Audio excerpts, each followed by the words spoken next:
السلام علیکم دوستو، کیسے ہیں آپ؟ امید کرتا ہوں آپ بہت اچھے ہوں گے۔ دوستو، میں اپنے چینل آسان اردو SBL میں آپ کا خیر مقدم کرتا ہوں۔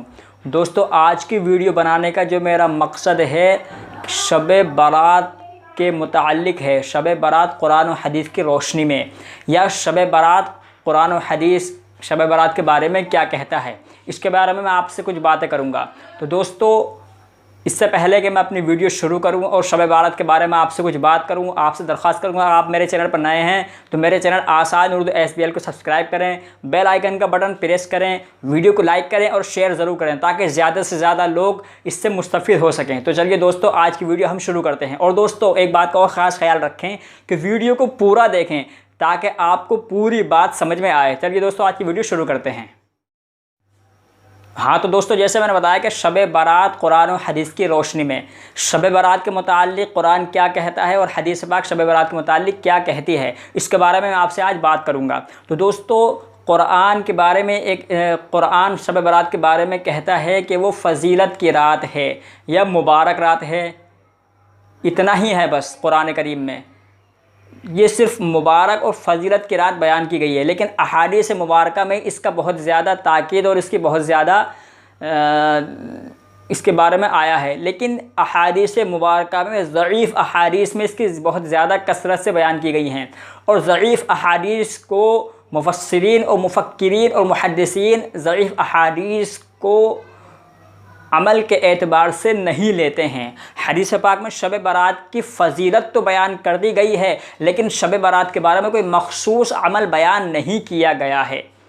شب برات کے بارے میں یہ آتا ہے کہ شب برات 15ویں شعبان کو ہوتی ہے، اور اللہ تعالی خود آسمان دنیا پر نازل ہوتے ہیں، اور دنیا والوں کے تمام انسانوں کے نامۂ اعمال، کون پورے سال میں کون مرے گا، کون جیے گا، کس کو کتنی روزی دی جائے گی، سارے احوال اس رات میں جو ہے لکھ دیے جاتے ہیں۔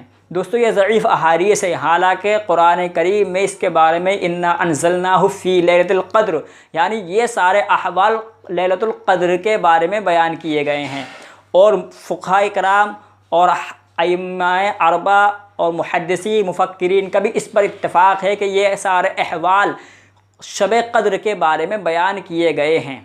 شب برات فضیلت کے اعتبار سے تو بہت مبارک رات ہے۔ اس میں اللہ کے رسول فرماتے ہیں، جیسے کہ حدیث پاک میں آتا ہے کہ ایک مرتبہ حضرت عائشہ رضی اللہ عنہ اپنے گھر میں موجود تھیں، اور آپ ایک دم بڑبڑا کر اٹھی، دیکھا کہ آپ صلی اللہ علیہ وسلم حضرت عائشہ رضی اللہ عنہ کے بستر پر موجود نہیں ہیں۔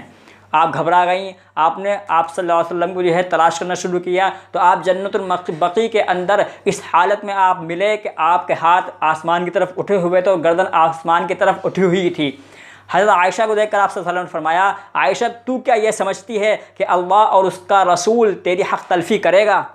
عائشہ تو نہیں جانتی، یہ رات بڑی فضیلت والی رات ہے، اور یہ رات 15ویں شعبان کی یعنی شب برات کی رات ہے، اور اس کی اتنی فضیلت ہے کہ اللہ تعالیٰ اس رات میں بنو کلب کی بکریوں کے جتنے بال ہیں، یہ جو بکریوں کا ریوڑ ہے، ان ریوڑ میں جتنی بکریاں ہیں، ان بکریوں کے جتنے بال ہیں، اتنے بالوں کے برابر اللہ تعالیٰ اس رات میں لوگوں کی مغفرت کرتے ہیں۔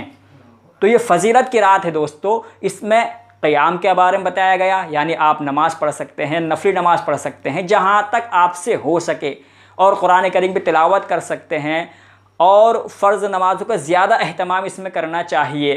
مغرب کی نماز باجماعت پڑھنی چاہیے، عشاء کی نماز باجماعت پڑھنی چاہیے، اور فجر کی نماز بھی باجماعت ہی پڑھنی چاہیے۔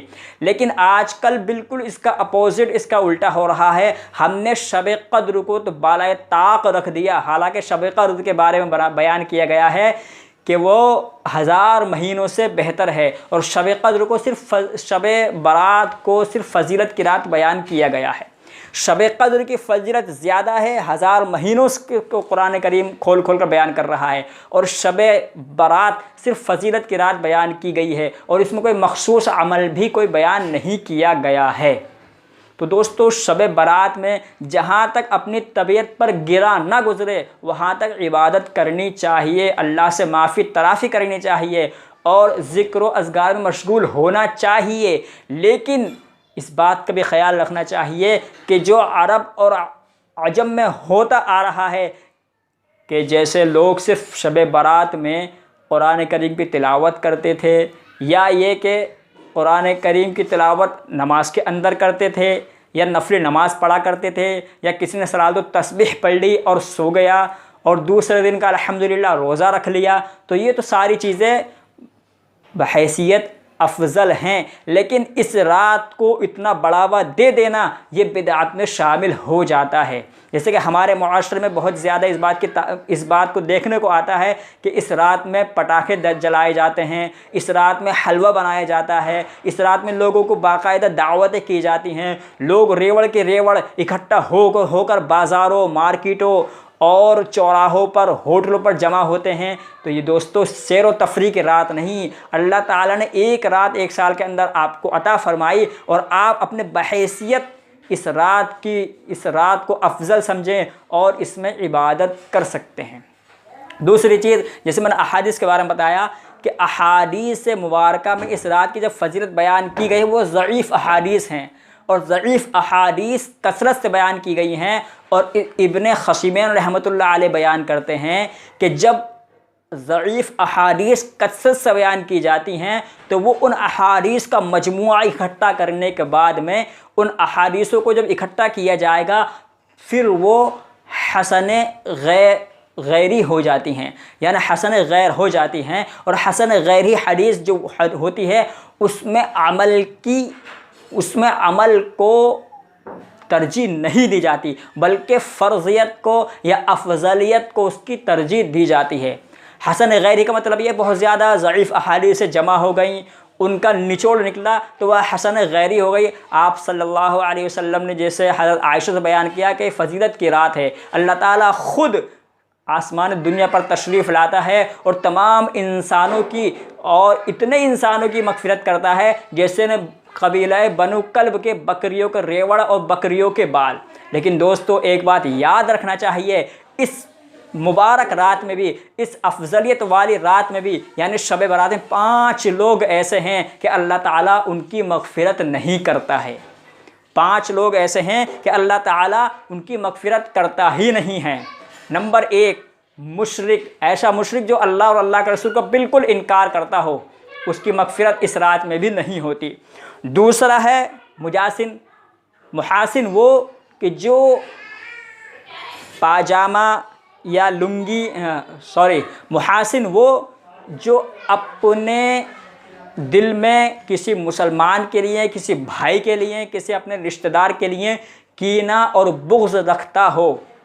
تیسرا بیان کیا گیا کہ مبلسو اذا رئی، یہ ہے یعنی اپنی لنگی اور پاجامہ ٹخنوں سے نیچے لٹکانے والا، اس کی بھی اس رات میں مغفرت نہیں ہوتی۔ لیکن یہاں پر ایک نقطہ یہ ہے کہ اگر وہ تکبر کے اعتبار سے بلا اختیار وہ اپنے لنگی اور پیجاموں کو ٹخنوں سے نیچے لٹکاتا ہے تو اس میں تو اللہ کے یہاں اس کی پکڑ ہوگی، لیکن اگر کسی کا بلا ارادہ چلتے ہوئے، سوتے ہوئے اس کی لنگی یا پاجامہ یا اس کی پینٹ ٹخنوں کے نیچے ہو جاتی ہے تو اس میں مبالغہ نہیں ہے۔ جیسے حضرت ابوبکر صدیق رضی اللہ عنہ ایک مرتبہ آپ صلی اللہ علیہ وسلم کی خدمت میں آئے، آپ صلی اللہ علیہ وسلم لنگی اور پاجامہ کے متعلق بات کر رہے تھے۔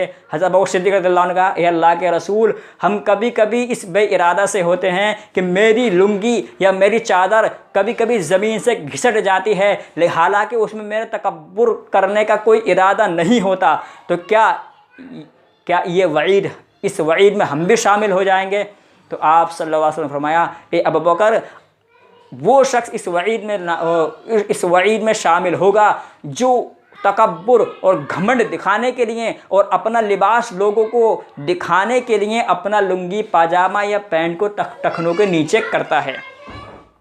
چوتھا دوستو، اپنے والدین کا نافرمان، اس نے خواہ کتنی ہی نمازیں پڑھی ہوں، خواہ کتنی ہی اس نے قرآن کریم کی تلاوت کی ہو، ذکر و اذکار کیا ہو، اس رات میں یعنی شب برات میں بھی اس کی مغفرت نہیں ہوتی۔ اور پانچواں دوستو، ہے مستقل اور مسلسل شراب پینے والا، اس کی بھی اس رات میں مغفرت نہیں ہوتی۔ لیکن ایسا نہیں کہ اس رات میں ان کی مغفرت نہیں ہوتی، ان 5 آدمیوں کی اس رات میں مغفرت نہیں ہوتی تو ان کی مغفرت ہونے کی ہی نہیں ہے۔ دوستو اگر مشرک شرک سے باز آ جائے اور جب وہ پکی توبہ کر لے، اللہ تعالیٰ اس کو موت سے پہلے اس کو معاف فرما دیں گے۔ دوسرا، حسد کرنے والا اپنے حسد، بغض، کینہ سے توبہ کر لے، اللہ اس کی بھی توبہ قبول کر لے گا۔ تیسرا، والدین کا کوئی نافرمان والدین کی نافرمانی سے باز آ جائے، اللہ تعالیٰ اس کی بھی توبہ قبول کر لے گا۔ اور اپنا لنگی پاجامہ ٹخنوں سے نیچے پہننے والا، اس سے باز آ جائے، اللہ تعالیٰ اس کی بھی توبہ قبول کر لے گا۔ اور پانچواں، شراب پینے والا جو مستقل شراب پیتا ہو اور موت سے پہلے سچی پکی اللہ کے سامنے توبہ کر لے، خواہ وہ شب برات کی رات ہو یا دیگر ساری زندگی میں کوئی سی بھی رات، کوئی سی بھی لمحہ ہو، اگر وہ توبہ کر لیتا ہے تو اللہ تعالیٰ ان کی توبہ کو قبول فرما لے گا۔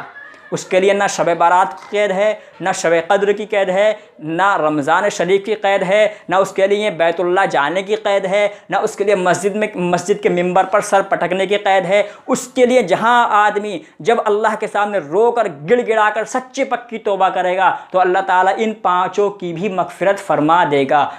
تو دوستو یہ تھی آج کی ویڈیو کا موضوع، اور شب بارات یہ تو افضلیت کی بات ہوئی۔ اب دوسرا پہلو ہے اس کا بدعات کا۔ اس میں بدعات کیا کیا ہیں؟ دوستو آج کل اس میں عبادت تو ہوتی ہی نہیں، باقی سب کچھ ہوتا ہے۔ شب بارات میں عبادت تو ہوتی نہیں، باقی سب کچھ ہوتا ہے۔ اور علامہ ابن تیمیہ رحمۃ اللہ علیہ فرماتے ہیں کہ مسجدوں کے اندر جمع ہونا اور بیک وقت اکٹھا ہو کر نوافل نماز پڑھنا، قرآن کریم کی تلاوت کرنا، یہ بھی بدعت میں شامل ہے اور ہم اس کو اچھا سمجھتے ہیں۔ دوستو نوافل نماز، قرآن کریم کی تلاوت، ذکر و اذکار اپنے گھر پہ کیجئے اور جہاں تک ہو سکے اتنا کریے، اور اس کے لیے شب قدر کی کوئی قید نہیں۔ پورے سال ساری راتوں میں آپ اس کی عبادت کر سکتے ہیں، اللہ کی عبادت کر سکتے ہیں۔ ہر رات میں اللہ کی طرف سے ایک فرشتہ پکارنے والا پکارتا ہے کوئی مانگنے والا جس کو عطا کیا جائے، ہے کوئی مغفرت چاہنے والا جس کی مغفرت کی جائے، ہے کوئی ایسا بیمار جو بالکل معالج اور ڈاکٹروں سے بالکل مایوس ہو چکا ہو، اپنی صحت کے لیے دعا کرے اس کی صحت یاب کر دی جائے، ہے کوئی ایسا قرض دار جس کا قرض ادائیگی کی صورت پیدا کر دی جائیں۔ تو یہ تو سال بھر ہر رات اللہ کی طرف سے ایک منادی آواز لگاتا ہے۔ تو اس میں شب برات کی کوئی قید نہیں ہے۔ اور بدعات یہ ہیں کہ لوگوں کا ایک جگہ جمع ہو جانا، ریوڑ بنانا، ہوٹلوں میں جانا، گھومنا پھرنا، موج مستی کرنا اور تمام رات ہائے ہلا کرنا، یہ سب بدعات میں شامل ہے۔ پٹاخے چھوڑنا بدعات میں شامل۔ اللہ تعالیٰ وہاں سے تو اپنی رحمت برسا رہا ہے اور اس کے بندے یہاں سے آگ کے شعلے سے اس کا استقبال کر رہے ہیں۔ تو دوستو پٹاخے چھوڑنا یہ بہت بڑی بدعت ہے۔ حلوہ بنانا بدعت ہے۔ اور دوستو پھر کہتے ہیں کہ قرآن کریم کا شبینہ تو بہت زیادہ افضل ہے۔ شبینہ قرآن کریم کا، حالانکہ اس میں قرآن کریم پڑھا جاتا ہے، لیکن وہ عمل جو آپ صلی اللہ علیہ وسلم نے، صحابہ کرام رضی اللہ عنہم اجمعین نے، تابعی تبع تابعی، صحابہ کرام اولیاء اعظام جنہوں نے جو عمل نہیں کیا، اگر ہم اس کو افضل سمجھ کر کرتے ہیں تو وہ بدعت ہے، اور بدعت گمراہی ہے، اور ہر گمراہی دوزخ میں لے جانے والی ہے۔ آپ صلی اللہ علیہ وسلم کی حدیث کا مفہوم ہے۔ تو دوستو اللہ سے دعا کریں کہ اللہ تعالی ہمیں اس رات میں جہاں تک ہو سکے اس رات میں عبادت کرنے کی توفیق دے، اور صرف اپنی ہی عبادت کرنے کی توفیق دے۔ بدعات، مشرکانہ عمل، خرافات سے ہماری حفاظت فرمائے۔ تو دوستو یہ تھی چند باتیں جو شب بارات کے متعلق مجھے آپ سے کہنی تھی۔ ویڈیو اچھی لگی ہو تو ویڈیو کو لائک کریں، شیئر کریں اور دعا کریں اللہ تعالیٰ اس چھوٹی سی کاوش کو قبول فرمائے، اور ہمارے چینل آسان اردو SBL کو سبسکرائب کر کے ہمارے آنے والی ویڈیو کے حصے دار بنیں۔ دوستو آپ سے اجازت چاہوں گا۔ السلام علیکم ورحمۃ اللہ وبرکاتہ۔